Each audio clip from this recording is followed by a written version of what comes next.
नमस्कार. इन्सेट स्टोरीकडून मी रेश्मा शिंदे. आज आपल्या समोर भेटायला आलेले आहेत आपल्या पुसदचे आणबान शान आणि कॉमेडी किंग, जे आपल्या पुसदच्या अभिमान आहेत आणि पुसदचं नाव रोशन करतायत. चला हवा युद्धामध्ये आपण सर्वच त्यांना ओळखता. तर आज आपण त्यांना भेटणार आहोत आणि त्यांची एक छोटेखानी पॉडकास्ट आपण घेत आहे आणि त्यांच्याबद्दल जाणून घेत आहे त्यांच्या जबानी. तर आपण भेटूया अंकुर सर वाळवे यांना. सर नमस्कार. नमस्कार. सर, मला तुमच्या जन्मापासूनची तुमची स्टोरी माहित करून घ्यायची आहे आणि खूप जणांना असं तुम्ही इन्स्पायर करता. तर मला खूप दिवसापासून तुम्हाला भेटायची इच्छा होती, ती आज आमच्या इन्साइड स्टोरीला पूर्ण होते. तर सर मला सांगा की तुमचा जन्म झाला तेव्हा म्हणजे मला असं वाटतं की तुम्ही तिसऱ्या अपत्यात ना? नाही, दुसऱ्या अपत्यात. Okay okay. 2 नंबर. तर आधी एक मोठे भाऊ, नंतर तुम्ही, म्हणजे 4 मुलंच आहे का तुम्ही? आम्ही 4 मुलं आणि 1 बहीण. अच्छा अच्छा, छान, व्हेरी गुड.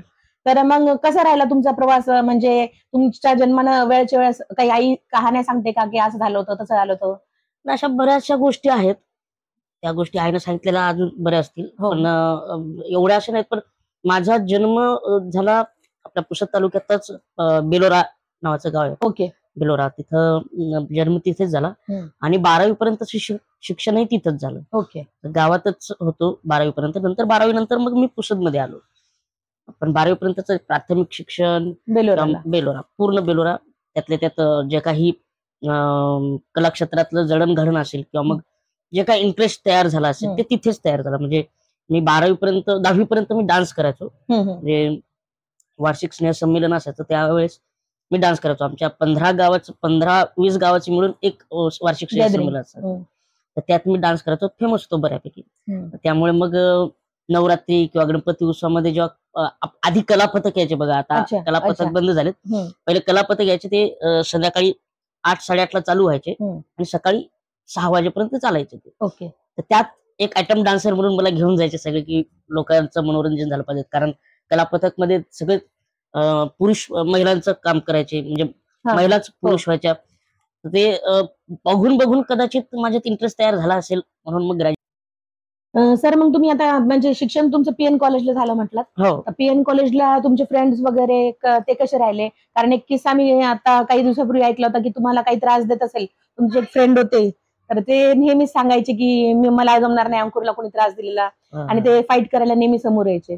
नाही, मी ग्रॅज्युएशन मध्ये जेव्हा पीएन कॉलेजला होतो तर फर्स्ट इयरला मी जायचोच नाही. मी घरीच जायचो. कारण आपण टीव्हीवर बघितलेलं असते की रॅगिंग होते वगैरे वगैरे, बघून मला भीती वाटायची. त्यामुळे, आणि असंही थोडा माणसाचा मला फोबिया होता, जास्त माणसं मला आवडायची नाहीत जास्त माणसासोबत.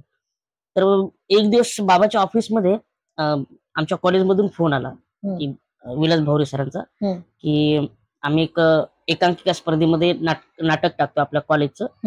तर मला त्यांनी ऍडमिशनच्या वेळेस बघितलं होतं. तर त्या एकांकिकेमध्ये लहान मुलाचं एक कॅरेक्टर होतं. तर सर म्हणाले, करेल का तू? म्हणाल, का नाही करेल, त्याला पाठवतो उद्या, त्याला पाठवा म्हणे.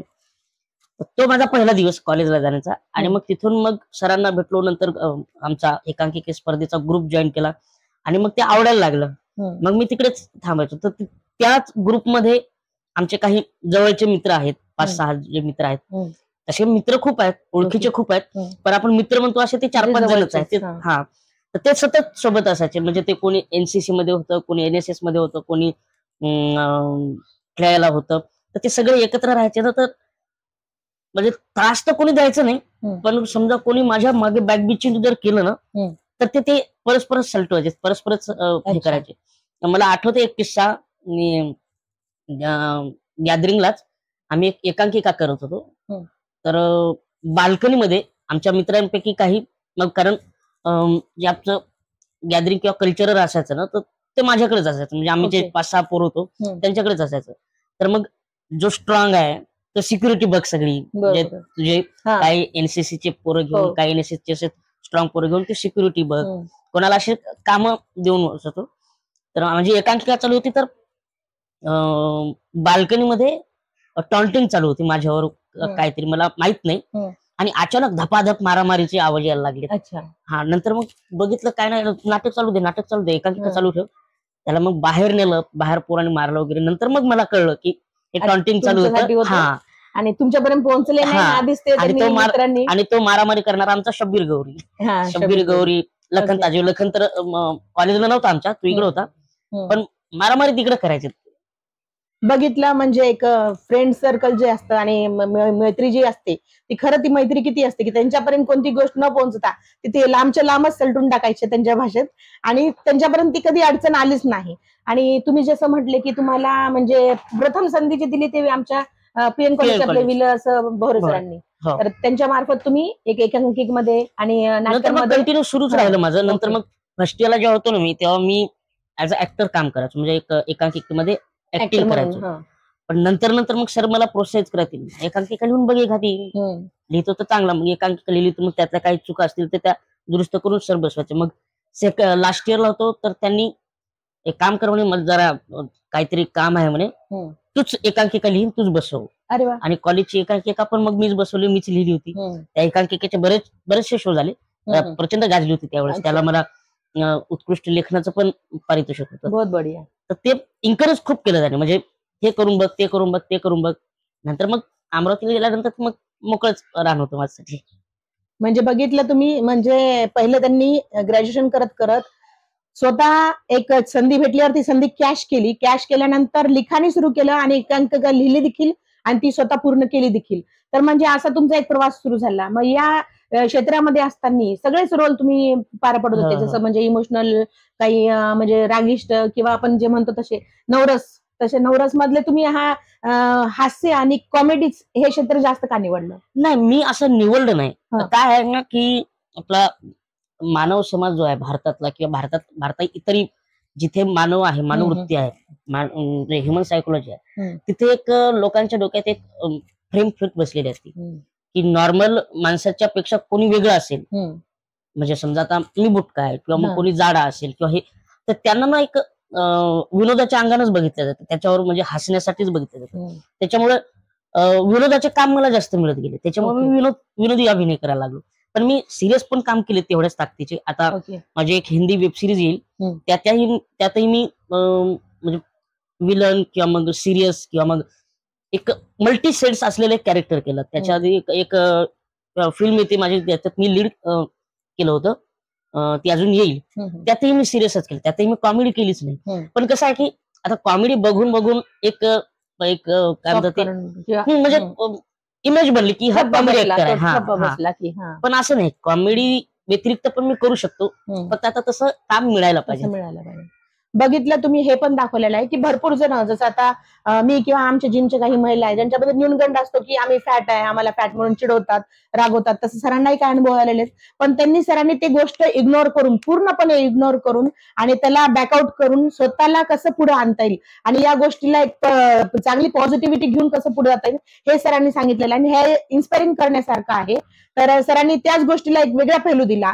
कॉमेडियन म्हणून त्यांनी हिट तर झालेच, पण इतरही त्यांना चान्स भेटले कला क्षेत्रामध्ये, जर दुसऱ्याही रोल भेटले तर ते खूप छान प्रकारे करायला तयार देखील आहेत. आणि त्यांनी सांगितल्याप्रमाणे त्यांची वेब सिरीज वगैरे आल्यावर त्याची पण लिंक आपण आपल्या चॅनलला सांगून ती पण तुम्ही नक्की बघा. तर सर आणखीन मला सांगा की आता जसं कोणती फिल्म वगैरे तुम्ही केली आहे का, आणि फिल्म मध्ये तुमचे आवडते ऍक्टर्स कोण आहेत? ऍक्टर सगळेच आवडीचेच आहेत, पण ऍक्टर सगळेच आवडीचे आहेत. आता पॉज कर. ऍक्टर तसे सिनेमातले बरेचसे आहेत, म्हणजे मला असा एक स्पेसिफिक एकच ऍक्टर आवडतो असं नाही, मला खूप ऍक्टर आवडतात. कारण प्रत्येक ऍक्टरकडे काही ना काहीतरी प्लस पॉईंट आहे. सो तो प्लस पॉईंट किंवा मग त्याचा एक वेगळेपण मी शिकायचा प्रयत्न करतो. त्याच्यामुळे मी स्पेसिफिक असा एक ऍक्टर हा माझ्यासाठी, म्हणजे मला हे ऍक्टर खूपच आवडतात असं नाही माझं. पण त्यातले त्यात लक्ष्मीकांत बेर्डे, पीटर डिंकलेज हे दोघं तिघ जण मला जास्त आवडतात. Charlie Chaplin. पण बाकी सगळे पण आवडतातच, असं की आवडत नाहीत असं नाही माझं काहीच.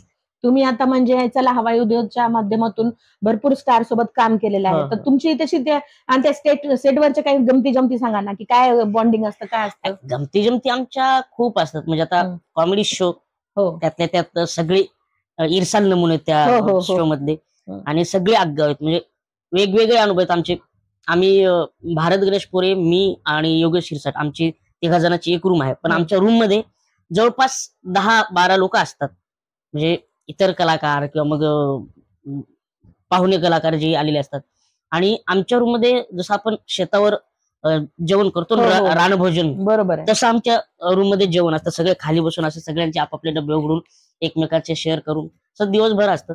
आणि जेव्हा शूटिंगचा टाइम असतो, जेव्हा मधला पिरियड असतो, मग ह्या पिरियड मध्ये करायचं काय, तर आम्ही पत्ते खेळत बसतो किंवा गाणे म्हणत बसले असतो.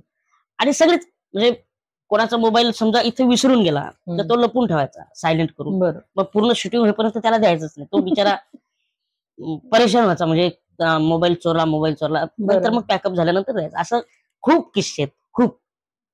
बघितलं तुम्ही, म्हणजे एक म्हणतो ना आपण की जीवनामध्ये सगळ्यांना खूप टेन्शन आहे, खूप स्ट्रेस आहे. तर सगळे स्टेजवरचे त्यांच्या चला हवा येऊ द्या स्टेजवरचे, आणि ते इतर त्यांच्या रूम सोडून देखील सरांकडे येऊन बसतात. का तर सगळ्यांना एक हासरं जीवन आवडतं आणि सगळ्यांना टेन्शन कुठेतरी एक रिलीफ व्हायला विसरायला आवडतं. त्याच्यामुळं हसवणं हे खूपच मोठी कला आहे आणि ती प्रत्येकाला जमणं शक्य पण नाहीये. जे हसवतात ते प्रत्येक जण आपलं टेन्शन विसरायला त्यांच्याजवळ येऊन बसतात आणि त्यांची रूम जॉईन करतात, त्यांच्यासोबत जेवण करतात. तर हे पण कुठेतरी एक विचार करण्यासारखी गोष्ट आहे.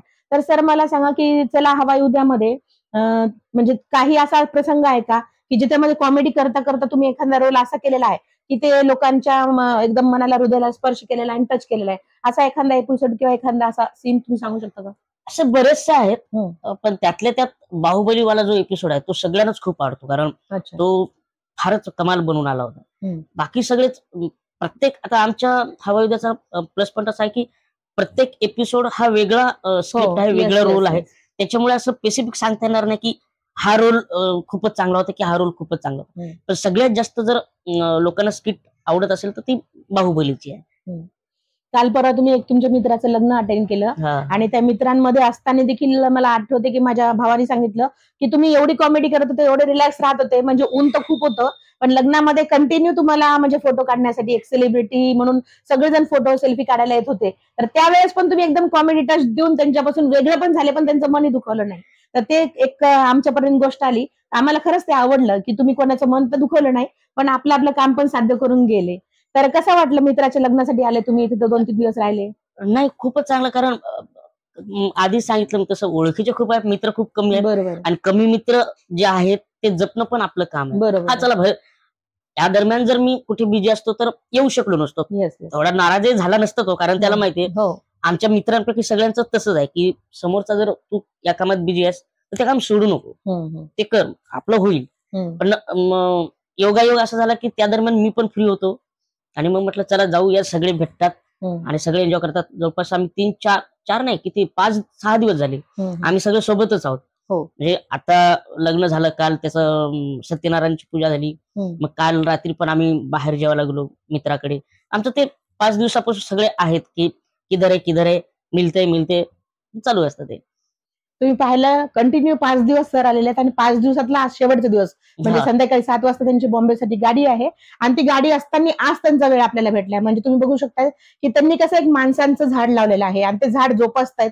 मोजकेच का असं ना त्यांचे फ्रेंड जे आहेत ते जीवाभावाचे आहेत आणि ते जीवाभावाच्या फ्रेंड्सला ते जपतात आणि त्यांच्यासोबत कंटिन्यू त्यांनी 4 दिवस फुल वेळ घालवला ना. आजचा जो शेवटचा दिवस आहे तो फॅमिलीमध्ये ते आहेत, मग्न आहेत.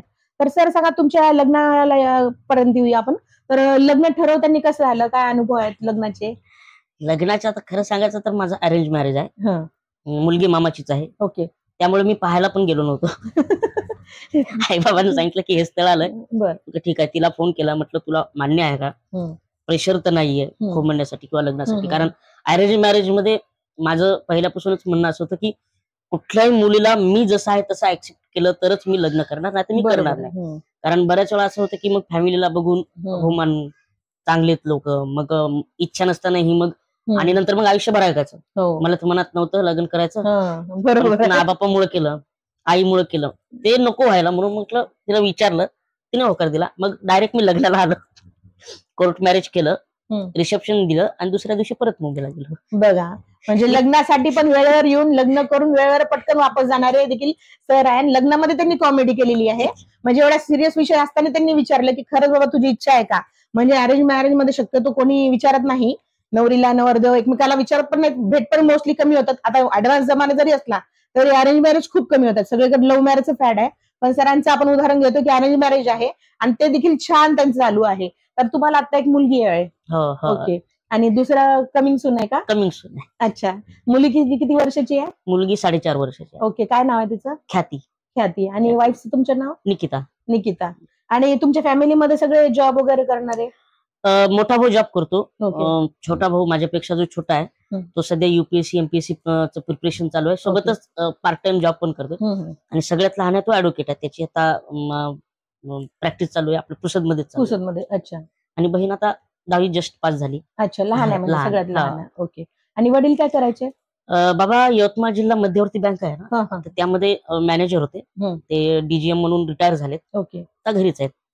आणि आई पहिल्यापासूनच हाऊस वाईफ. घरातलं आणि शेतीचं सगळं आईच वाहत. तरी पण तुमची आई आमच्या क्लबच्या मेंबर आहेत, आजच्या नारी क्लबच्या. आणि त्या म्हणजे त्या पण खूप सोशल आहेत आणि सोशल आहे, वेल एज्युकेटेड आहे. कारण आई पण माझी ग्रॅज्युएट आहे. बहुत बढिया. आणि बाबा माझे MA राज्यशास्त्रात आहेत. बहुत बढिया. माझ्या घरातली एकंदरीत सगळीच फॅमिली आमची खूप वेल एज्युकेटेड आहे. म्हणजे माझा मोठा भाऊ MSc पॅथॉलॉजी प्लस MBA झालेला आहे. मी माझं डबल मास्टर आहे, मराठी आणि नाट्यशास्त्र. आणि आता मी PhD करतोय. खूप छान. त्यात मी नेट क्वालिफाय आहे, JRF आहे. त्यानंतर माझा छोटा भाऊ त्याचं पण MSc कॅम्प्युटर सायन्स झालेला आहे. त्या सगळ्यात छोटा तर LLB झालेला आहे. त्याची मोठ्याची बायको इंजिनियर आहे. सगळ्यात छोट्याची बायको इंजिनियर B.Ed झालेला आहे, B.Ed झालेला आहे. आणि मोठ्या भावाची बायको MSc आहे. आणि माझी बायको D.Pharm झाली. खूप छान. म्हणजे सगळेच बघताय, सगळेच वेल एज्युकेटेड आहेत. आणि सरांचे वडील जे आहेत ते आपल्या यवतमाळ मध्यवर्ती बँकेमध्ये मॅनेजर देखील होते. आणि असा यांचा मोठा परिवार आहे, सुखी कुटुंब आहे. आणि सगळे एकत्रच राहतात का माहिती आहे? नाही, मी मुंबईला असतो. माझा मोठा भाऊ आत्ता यवतमाळ आहे, त्याची बदली झाली नाशिकला, तर तो तिकडे जाईल. बाकी 2 भाऊ असतात तिथे जाऊन येऊन. एक सगळ्यात छोटा जाऊन येऊन असतो, सगळ्यात छोटा इथे आहे. पण आम्ही फॅमिली फंक्शन असेल किंवा मग काही सणवार असेल तर आम्ही एकत्र येतो. मग आमचं जवळपास आमचं घर म्हणजे जिल्ह्याचं सदृश्य वातावरण असते. कारण मोठ्या भावाचे 2 पोरं, माझी मुलगी, असं सगळं मोठं कुटुंब आहे. बघितलं तुम्ही, म्हणजे या काळात देखील एक सहकुटुंब राहण्याचं त्यांनी एक बोलता सल्ला दिलेला आहे. आणि ते एक जॉईंट फॅमिलीचं वेगळं बॅकग्राऊंड असतं, वेगळं मदत असते आपल्याला. आम्ही म्हणजे माझ्या आजोबांपासून एक रूल आहे आमच्या घरात की दिवसभराचं कुठं काही करा तुम्ही, पण रात्रीचं जेवण सगळं एकत्र बसूनच करतात. हे खूप छान आजोबांपासून आहे ते आतापर्यंतही तेच आहे. म्हणजे जेवणाला हा नसेल तर तो येईपर्यंत थांबायचं, तो आल्यानंतर मग सगळ्यांनीच जेवण सोबत एकत्र लाईन मारून बसून, असं म्हणजे एकत्र. कारण काय त्या दरम्यान गप्पा टप्पा होतात, कोणाचा काही प्रॉब्लेम असेल तर ते पण चर्चा होतात. आणि आमच्या घरात अजून एक नियम आहे, समजा मला काही प्रॉब्लेम असेल आणि मला तो घरात सांगायचा आहे किंवा त्याच्यावर मला काहीतरी मार्गदर्शन पाहिजे, सल्ला पाहिजे, तर विधिमंडळात जसा एक प्रस्ताव बिल मांडलं जातं तसं आमच्या घरात माझा असा प्रॉब्लेम आहे. मग सगळ्यांचं डिस्कशन होतं आणि त्यातून मग एक निष्कर्ष येते, मग ते करायचं आपलं. असं एक रेग्युलर आहे. पाहिलं, हे आहे ना, सगळ्या कुटुंबांनी यांच्याकडून एक शिकावं. आणि यांनी जसं सांगितलं की एक नियम बनवा की बाबा सकाळ दिवसभर तुम्ही काहीही करा, मात्र संध्याकाळचं जेवण, रात्रीचं जेवण सर्व कुटुंबाने जर एकत्र जेवले तर त्या निमित्ताने बोलणं होते. आजकाल मोबाईल सगळ्यांच्या हातात असल्यामुळे प्रत्येक जण एक कोपरा पकडून बसलेलं असतं. पण जर रात्रीचं जेवण तुम्ही सगळ्यांनी सोबत केलं तर एक चर्चा पण होते. त्यामधून कोणी जर प्रॉब्लेम मध्ये असेल तर तो मनमोकळेपणाने त्यावेळेस बोलू शकतो आणि त्याला सगळेजण मिळून सपोर्ट पण करू शकतात. सर, खूपच छान एक कल्पना दिली ती. नियम म्हणजे नियम, आणि हा नियम सगळ्यांनीच फॉलो करावा असं मला खरंच वाटते. बरं सर, तुम्हाला कधी म्हणजे असं तुम्ही जसं सांगितलं आता नियम आहे, तर मग तुम्हाला कधी कोणता आयुष्यात फेज आला किंवा वाईट गोष्ट घडली तर त्यावेळेस तुम्ही तुमच्या नियमामध्ये संध्याकाळी बोलल्यावर तुम्हाला फॅमिलीने बऱ्याच वेळा लॉकडाऊनच्या दरम्यान, म्हणजे पहिलं लॉकडाऊन झाल्यानंतर जेव्हा शूटिंग चालू झाल्यात, शूटिंग झाल्यानंतर काय झालं की फक्त चला उद्याच शूटिंग होतं, माझं बाकीचे नाटकाचे प्रयोग थांबलेले होते, बाकीचं शूटिंग थांबलेलं होतं. तर त्या दरम्यान काय होतं की मी थोडासा डिस्टर्ब झाल्यासारखं झालं. कारण फक्त घरातून निघायचं, सेटवर जायचं, तिथं पण जास्त लोकांना भेटायचं यायचं नाही, काहीच नाही. तर त्या दरम्यान थोडं डिस्टर्ब झाल्यासारखं झालं. म्हटलं आता मी इथं काम नाही करू शकत, कारण ह्याचं कोंडून काम करण्यात मजा नाही. म्हटलं मग घरी आल्यानंतर दुसऱ्या लॉकडाऊनच्या वेळेस घरी आलो तर तेव्हा मी असंच बोललो की माझ्या नाही होणार, ते खूप काम, नाटकाचे शो बंद आहेत, मला नाटक चालू असेल तर असं जिवंत असल्यासारखं वाटतं. हा, तिकडे काही नाही, फक्त हवा चालू आहे, तर तिथं पण भेटणं होत नाही, बोलणं होत नाही, कोणासोबत भेटता येत नाही, नियम आहे तसा. म्हटलं हे माझ्याच्यानं होणार नाही. असं जेवताना आमचा विषय निघाला. तर बाबांनी सगळ्यांनी आपापल्या पर्यंत सांगितलं. मग बाबा शेवटी बोललेत की ठीक आहे, तुला जोपर्यंत तुझी इच्छा आहे तोपर्यंत कर. नसेल काही जमलं तुला, नाहीच काही प्रॉब्लेम, म्हणजे तुझं आता काम करायची इच्छाच नाही, बिंदास शेती आहे, शेती सांभाळ. पण म्हटलं हे काय करू, बाकीच्या वेळेला काय करू, माझं मंगळवारी फक्त शूटिंग आहे, बाकीच्या फक्त घरात बसून आहे. तर मग माझ्या मोठ्या भावाने सल्ला दिला की वाचन सुरू कर, काही कशा तरी काहीतरी जॉईन कर, काहीतरी कोर्स जॉईन कर, काहीतरी कर. त्याच दरम्यान मुंबई विद्यापीठाचे ऑनलाईन शास्त्रीय संगीताचे डिप्लोमा आला होता. ओके. तर मुंबई विद्यापीठात जे संगीत विभागात विभाग प्रमुख आहेत ते माझे मित्र आहेत. तर त्यांनी ते मला पाठवलं. तर त्यांना मी विचारलं मी करू शकतो का. तर ते म्हणत हा शास्त्रीय संगीतात कर म्हणे. तर मग त्या दरम्यान मी शास्त्रीय संगीतात डिप्लोमा केला. म्हणजे ते एकतर व्यस्त पण होतो आणि मग त्यातून मी बाहेर पडण्याचा पण एक चांगला प्रयत्न मार्ग मिळाला. सो त्या गोष्टीचा खूप फायदा होता मला. म्हणजे घरात कुठली गोष्ट अजूनही कुठल्याही गोष्टीचा समजा मी कुठे अडकलो तर मी बाबांना किंवा मग मोठ्या भावाला हे बोलून ह्याच. बघितलं तुम्ही एक जॉईंट फॅमिलीचा सहकुटुंब राहण्याचा किती फायदा होतो. त्यांनाही तसं मार्गदर्शन भेटलं आणि कसं त्यांनी एक आणखीन बोलता बोलता सांगितलं की खाली दिमाग शैतान का घर होत आहे. तर त्यांनी त्यांच्या डोक्याला रिकामं राहूच दिलं नाहीये, कंटिन्यू त्याला काम दिलं. आणि शास्त्रीय संगीत देखील त्यांनी एक ऑनलाईन कोर्स का असाना केला, डिप्लोमा केला आणि त्या डिप्लोमामध्ये त्यांनी म्हणजे ते वेळेचा सदुपयोग जो म्हणतो आपण तो केला. कारण कोरोना पॅन्डेमिक कंडिशन मध्ये आपण बघतोय की किती प्रॉब्लेम आले होते लोकांना, किती त्यांनी फेस केलं. काही लोकांनी तर म्हणजे असंच एकांताला नैराश्याला समोर जाऊ शकले नाही, त्याच्यामुळे त्यांनी सुसाईड देखील केलं. पण ही एक मोठी संधी आहे, मोठी गोष्ट आहे सरांकडून शिकण्यासारखी की त्या सिच्युएशनला फेस करत त्यांनी पुढे गेले आणि नैराश्यातून बाहेर आले. नैराश्याकडे गेले नाही तर खाली दिमागला आपल्या राहू दिलं नाही, त्याला देखील कामाला लावलं. तर तुम्ही देखील कोणी नाराज होऊ नका. नाराजी जरी झाली तर त्या आपल्या ब्रेनला देखील कामाला लावा. हे आपण सरांकडून शिकलो.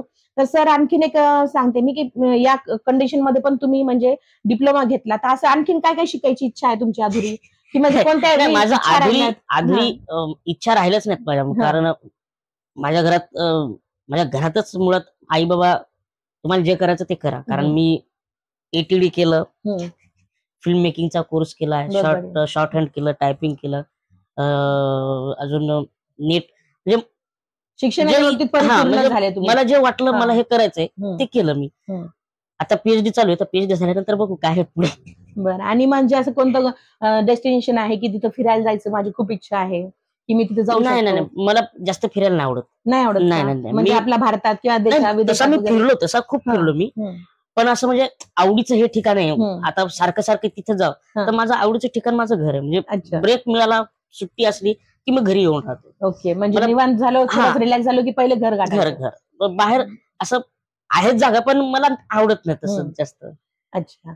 आणि तुमचं खाण्याच्या बाबतीत काय म्हणजे आवड निवड अशी काही आहे की स्पेशल नाही बाबा खूपच एक पदार्थ मला म्हणजे माझा क्रश आहे, मी ते मला आवडतो पदार्थ? क्रश म्हणजे मला खेकडा खूप आवडतो. अच्छा. खेकडा मी म्हणजे रात्रंदिवस कितीही खाऊ शकतो त्याचा. पण असं म्हणजे जेवणातला हा आयटम माझा फेवरेटच आहे असं नाही माझं काय. असं काही जेवणातलं मला सगळं आवडतं, काही फक्त ते चांगलं बनवलं पाहिजे. ओके. आणि ते पण एक मला सवय की जेवताना मी काही बोलत नाही, जेवणाची बुराई करत नाही. जेवण झाल्यानंतर सांगतो की याच्यात हा प्रॉब्लेम होता, त्यात तो प्रॉब्लेम. कारण स्वतःला पण जेवण बनवता येतं, त्याच्यामुळे ते कळतं लगेच की नाही ह्याच्यात हे प्रॉब्लेम होता, पण जेवताना नाही काय बोलत. बघितलं तुम्ही अष्टपैलू व्यक्तिमत्व ज्याला म्हणतात तशा प्रकारे आपण सरांचा एका प्रश्नावर एक पाकळी खुलतीये आणि ते सांगताय. म्हणजे त्यांनी डिग्र्या जे एज्युकेशन आहे ते तर सगळं केलंच कम्प्लीट, पण त्यासोबतच ते म्हणतात की मला जेवण पण खूप चांगल्या प्रकारे बनवता येतं आणि ते कधी कोणाची बुराई करत नाहीत. आणि जेवण झाल्यावर ते मात्र सांगतील म्हणजे पुढच्या वेळेस ते चूक होऊ नये हे यासाठी. आणि ते खवय्ये स्वतः देखील आहेत आणि स्वतः बनवतात देखील छान, हे पण आपल्याला कळालं. तर मग तुम्ही कोणती छान एखादी डिश बनवता? सगळं. पण एखादं परफेक्ट कसं एखाद्या लेडीच्या हातचं हेच छान होतं, तसं तुमच्या हातचं कोणतं असं आहे की जे सगळ्यांना आवडतं बनवल्यावर? चिकन, मटन मोस्ट ऑफ सगळ्यांना आवडतं. कारण घरचे पण सांगतात का बनवा म्हणून, आलं तर कधी चेंज म्हणून? नाही घरात तर आमच्या होतच ना. म्हणजे आता आम्ही चौघा भाऊ एकत्र आलो ना की आमच्या चौघा भावांची ना बनवण्याची स्टाईल वेगवेगळी आहे. म्हणजे नॉनव्हेज मोठा भाऊ आहे तो पालक मेथी टाकून चिकन बनवतो, बापरे. मी काळ्या रस्स्यातलं बनवतो. असं प्रत्येकाचं वेगळं. मग काय करतो आम्ही की आज मी बनवणार, सो घरातल्या जेवढ्या बायका आहेत आमच्या त्यांनी चपात्या नाही अच्छा. बनवायचं म्हणजे प्रॉपर बनवायचं, मसाल्यापासून सगळं तेच बनवणार. फक्त तुम्ही पोळ्या चपात्या करा, भात करा आणि बाजूला बसा. मग मात्र किचन मध्ये एकदा आम्ही गेलो की मग कांदा सोलल्यापासून तर भाजी पूर्ण कडेपर्यंत त्यानेच पाहायचं, त्याला दुसरे कोण ढवळाढवळ करायची नाही. म्हणजे ते त्यालाही आवडत नाही आणि आम्हाला आवडत नाही. म्हणजे काय, भाजी जरी खराब झाली तर म्हणायला नको की तुझ्यामुळे भाजी खराब झाली. त्याच्यामुळं जो आहे तो बनवतो आणि प्रत्येक वेळेस वेगवेगळ्या फ्लेवरचं बनतं. बघा, म्हणजे याती म्हणजे त्यांनी 4 भावांनी 4 डिपार्टमेंट 4 वेगवेगळ्या डिश वाटून घेतलेल्या आहेत. आणि कसं असते, आपल्या घरात जर आपण आपल्या जेंट्सला घरातल्या एखाद्या पुरुषाला सांगितलं की कधी किचन मध्ये या, त्यांना जरी इच्छा आली तर किचन पूर्ण अस्ताव्यस्त होऊन जातं. पण सरांनी तसं नाही सांगितलं की तुम्ही बाबे पोळी भाजी भात बाकीच करा, बाकी भाजी वगैरे जे त्यांचं आयटम आहे ते करताना लसूण सोलल्यापासून कांदा हे करण्यापासून म्हणजे मेन शेफ पण तेच आहेत आणि त्यांना असिस्टंट करणारे शेफ पण ते स्वतःच बनतात. हाताखाली दुसरं कोणाला राबवतही नाहीत, कारण किचकट वाटतं बायकांना ते. हाताखाली आम्ही सगळं द्यायचं, तुम्ही नंतर फोडणी द्यायची, म्हणजे तुम्ही सगळं क्रेडिट घ्यायचं, हे किती चुकीचं आहे असं महिलांची तक्रार असते. तर ती तक्रारच त्यांनी दूर केली की चांगलं केलं तरी मीच केलं, वाईट केलं तरी मीच केलं. खरंच खूप छान वाटलं सर. आणि आता तुमचं फ्युचर प्लॅनिंग काय आहे? म्हणजे चला हवाई युद्धचा पुन्हा एपिसोड येतोय का? हो, नवीन सीझन येतोय. अजून अधिकृतरित्या माहिती नाही झालं, पण येणार आहे याचं आम्हाला कळवण्यात आलेलं आहे. बाकी नाटकाचे प्रयोग चालू आहेत. बालनाट्य नवीन आले माझा अंजू उडाली भूर. अच्छा. त्याचे प्रयोग चालू आहेत. तर बाकी तर बघू. पुसदला वगैरे आम्हाला जर तुम्हाला बोलायचं झालं तुमचं नाटक वगैरे, तर कसं प्रोसिजर असते, ते काय असते? अंजू उडाली भूर हे बालनाट्य आहे, तो लहान पोरांसाठी चांगला आहे. म्हणजे मोठे पण एन्जॉय करतातच, पण ते त्यासाठी तुम्हाला आमच्या निर्मात्याशी बोलावं लागेल. ओके. त्याचे काहीतरी एक सर्टन अमाऊंट असते, ती पेड करून त्याचा प्रयोग टीम तुम्ही पूर्ण येऊ शकता. ओके, छान वाटेल. अंजू उडाली भूर म्हणून त्यांचं एक नवीन बालनाट्य येत आहे, तर पुसदकरांनी त्याचा पण आस्वाद घ्यावा आणि त्यांना पुन्हा आमंत्रण द्यावं पूर्ण टीमला त्यांच्या एंटायर. तर यासाठी पण आपण प्रयत्न करूया. आणि सर, आणखीन कोणते कोणते नाटकं झालेले आहेत तुमचे? आणि मी इथं पाहते की भरपूर सारे पुरस्कार आहेत तुमचे. तर हे पुरस्कार एवढे सारे भेटलेले आहेत तुम्हाला, म्हणजे भरपूर नाट्य क्षेत्रात तुम्ही कॉमेडी क्षेत्रात खूप चांगलं काम केलेलं आहे. तर आता म्हणजे एखादा पुरस्कार कोणता असेल जो तुम्हाला प्राप्त करायची इच्छा आहे, जसं नुकताच अशोक सराफ सरांना भेटलेला आहे? तसं तर पुरस्कार खूप मिळवण्याची इच्छा आहे, मिळाले पाहिजेत असं वाटते. पण ते काय की पुरस्कार मिळाल्यानंतर आपण थांबलो की काय बाबा असं वाटायला लागतं. त्याच्यामुळे पुरस्काराचं काम करते, आपण आपलं काम करायचं. त्याच्यामुळे मला अशी अपेक्षा नाही की मला आता हा अवॉर्ड मिळाला पाहिजे. तसं तर वाटतं ऑस्कर पण मिळायला पाहिजेत आपल्याला, पण बरोबर आपल्याला काम करत राहणं गरजेचं असं मला वाटतं. बरोबर आहे. आता मराठी क्षेत्रामध्ये कसं होतं, आधी जे पिक्चर होते टेक्निकल बाबी असायच्या आणि काही गोष्टीमध्ये मराठी पिक्चरला कसं स्पॉन्सरशिप वगैरे मिळायची नाही. आता मराठी पिक्चर बॉलिवूडच्या पिक्चरला देखील मात करतात. एवढे सुंदर क्लिअरिटी आहे आपल्या मराठी पिक्चरची. तर तुमचं म्हणजे असं कोणते डायरेक्टर आहेत, निर्माते आहेत की ज्यांच्यासोबत तुम्हाला काम करायला नक्कीच आवडेल? सगळेच आहेत. अच्छा. कारण प्रत्येक डिरेक्टरचा जॉनर वेगळा आहे, त्यांचं काम करण्याची पद्धत वेगळी, शैली वेगळी आहे. त्यांच्यासोबत प्रत्येकासोबत काम करताना एक वेगळा अनुभव, एक वेगळं पण शिकायला मलाच मिळतं. बरोबर. त्यामुळे प्रत्येकासोबत काम करायची इच्छा आहेच. चला, आज मला अंकुर सरांना भेटून आणि त्यांच्याशी निवांत गप्पा मारून खूपच छान वाटलं. त्यांच्या घरी आल्यावर सगळ्यांनीच खूप छान स्वागत केलं आपलं. तर आपण एक नजर टाकूया त्यांच्या परिवारासोबत. आता आपण इथे पाहतोय की अंकुर सरांचा मोठं कुटुंब आहे. त्यामध्ये फक्त एक भाऊ जो बाहेरगावी राहतो तो नाही आहे, त्याचा परिवार नाही आहे. बाकी सर्व इथं उपस्थित आहेत. तर काका काकू, त्यांचे भाऊ, दोन्ही भाऊ आणि त्यांच्या अर्धांगिनी बहीण आणि एक छोटंसं बाळ आहे. मुलगी त्यांची आमच्या शूटपर्यंत झोपी गेली, पण बाकी सगळे इथे छान आपल्याला दिसत आहेत.